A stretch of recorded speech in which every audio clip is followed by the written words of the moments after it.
support even that. So I would hope the Republicans would understand that they should produce a few Republican votes, and I hope Senator Collins can drum up 20 votes or so to make it doable, and so it's just not a gesture in futility. We're going to hear from Senator Feinstein next, who is our person been working on this since she became mayor as a result of the murder of the mayor of San Francisco. We're going to hear then from Bill Nelson, Chris Murphy. We're going to hear then from Richard Blumenthal, Cory Booker, and then I'll take a few questions. Thank you, Leader. Well, here we go again. Another mass shooting, this time the largest in history, 49 dead, 53 injured. Another chance for Congress to take meaningful action. Another missed opportunity. Today, we couldn't even agree to prevent known and suspected terrorists from buying guns. The power of the gun lobby over certain members of the Senate seems boundless. The alternative some are suggesting is to limit the no guns for terrorists legislation to cover just the no-fly zone. That, I believe, is a serious mistake. We use very narrow lists. If we do that, we're left with a bill that has no teeth and misses many individuals who shouldn't be able to purchase guns. After a few minutes of brief review, my staff came up with multiple examples of individuals charged with crimes related to terrorism who also flew on planes.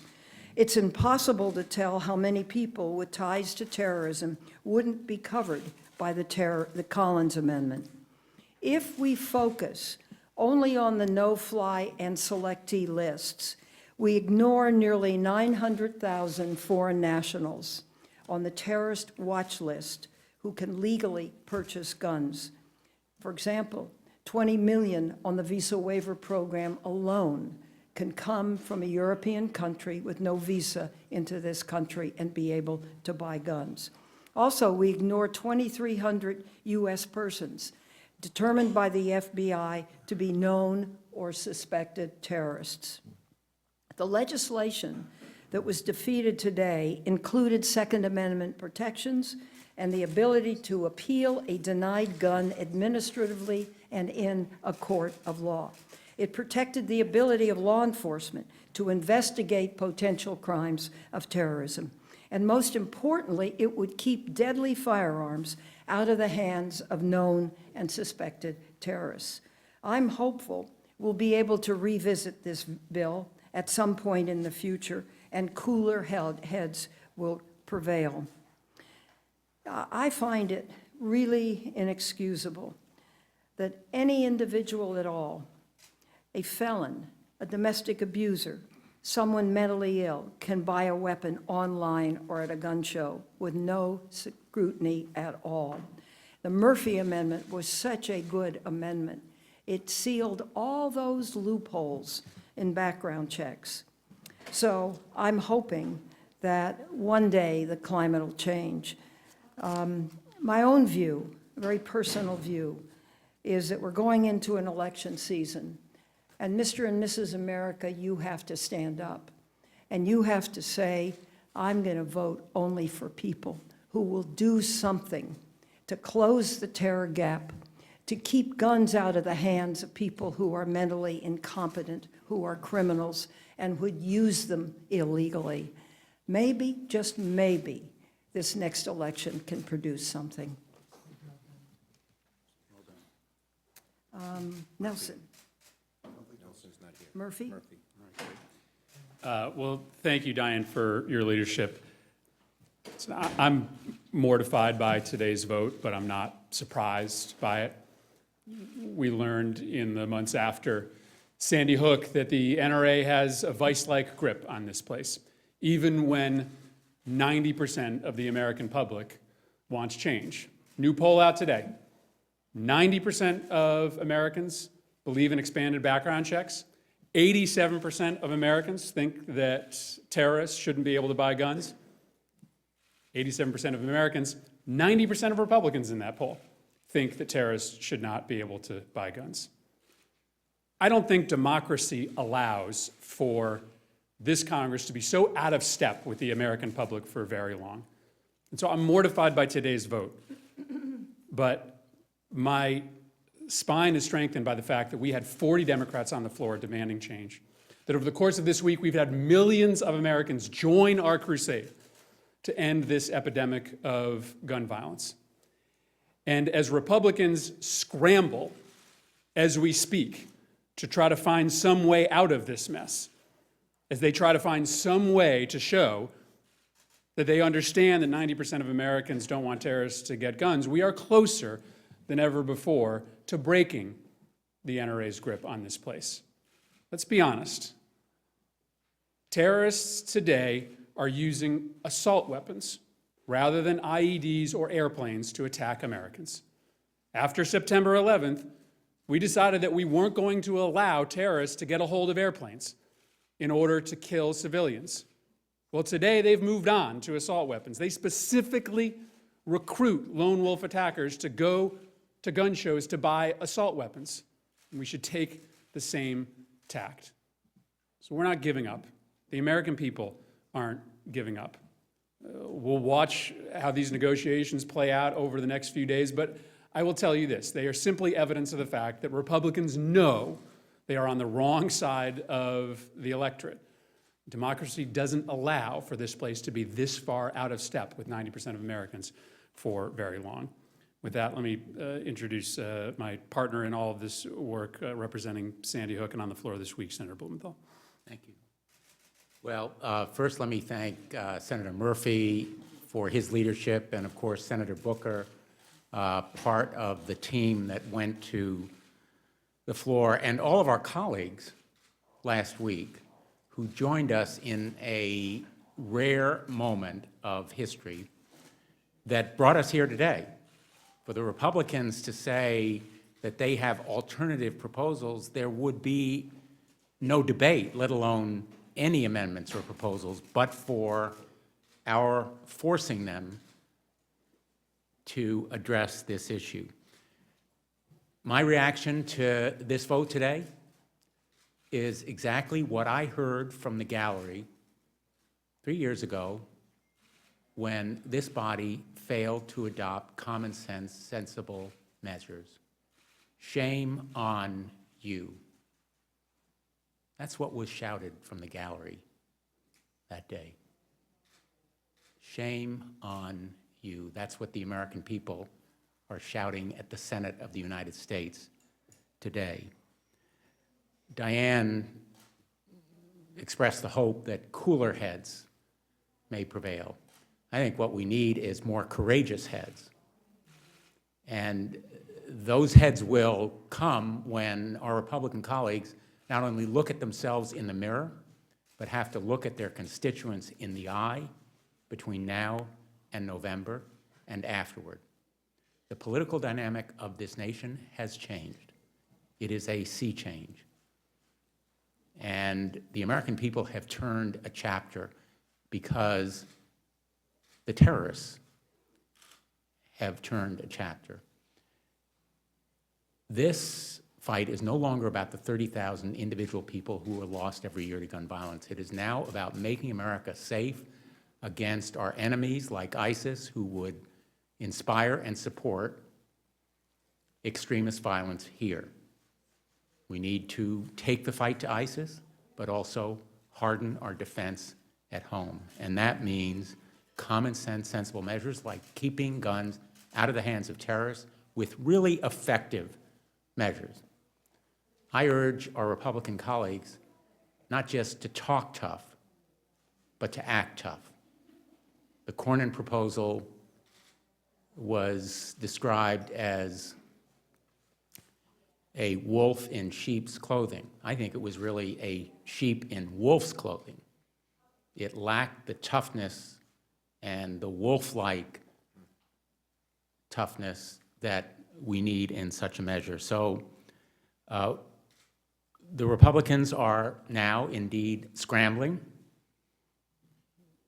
They can't figure out how to stay on the good side of the NRA and still be credible with the American people.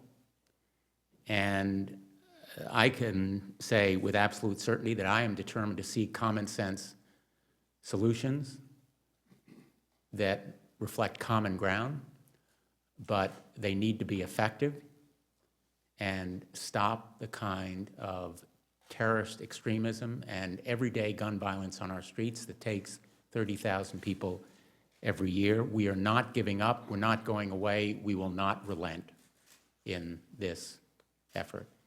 And I'd like to introduce now a great partner from the state of New Jersey. Actually, now that he's arrived, a great partner and friend from the state of Florida, Bill Nelson. What am I going to tell 49 grieving families? What am I going to tell the families of those that are still in the hospital fighting for their lives?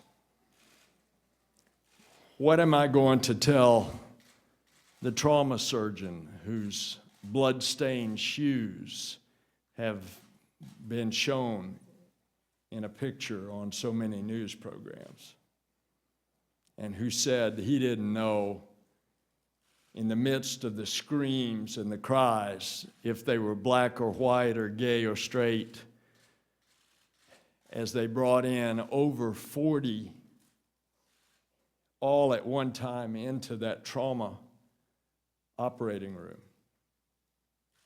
What am I going to tell the community of Orlando that is trying to come together in the healing? Sadly, what I'm going to have to tell them is the NRA won again.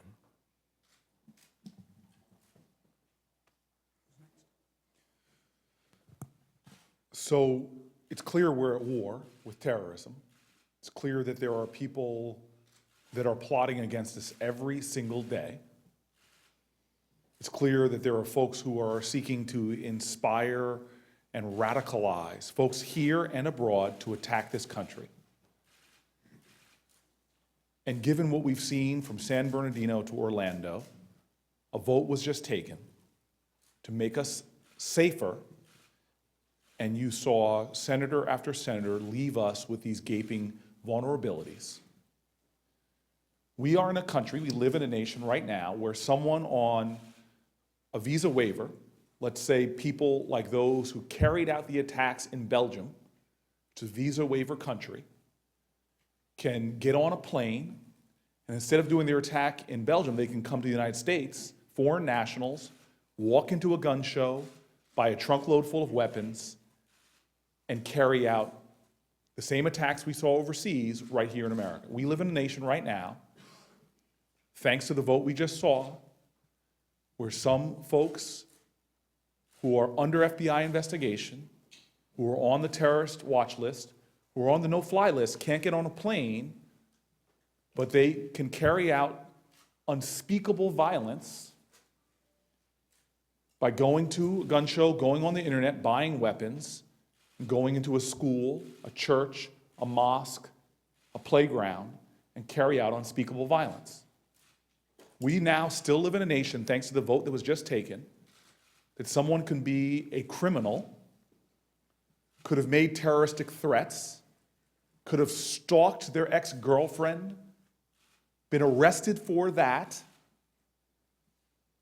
and can still go to a gun show, can still go on the internet,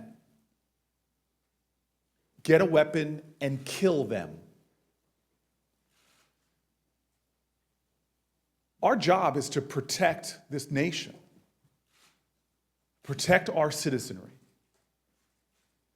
But what happened today is so troubling and disturbing and frustrating that when there are gaping holes, when literally our enemy is telling people to exploit these holes, to kill us, we've left these loopholes open. So today I am angry, I am frustrated, but I, like my fellow senators standing with me now, will not let this finite defeat undermine our infinite determination to close these gaping loopholes. We may have lost today, but we will not give up. And my appeal is to the American people, Because as was said already, we have the overwhelming majority of folks with us. And it's time that we begin to demonstrate the truth that the power of the people is greater than the people in power. They cannot block sensible, common sense legislation that will protect us from having this kind of grievous bloodshed again and again and again. If we do nothing, more people in our country will likely die. And so for all those folks who say time and time again, we're at war with terror, what we have been doing by not closing this loophole is to aid and abet those people who seek to get weapons to kill us. So I will not stop fighting. I will stand with my colleagues here, and we will continue this effort. And it's our hope that folks will start lifting their voice, that we won't wait until the next mass shooting that seems to happen like every 2 months. There is enough blood, there is enough death, enough killing going on. We have all the evidence we need that we need to do more. Doing nothing is unacceptable. So the fight continues.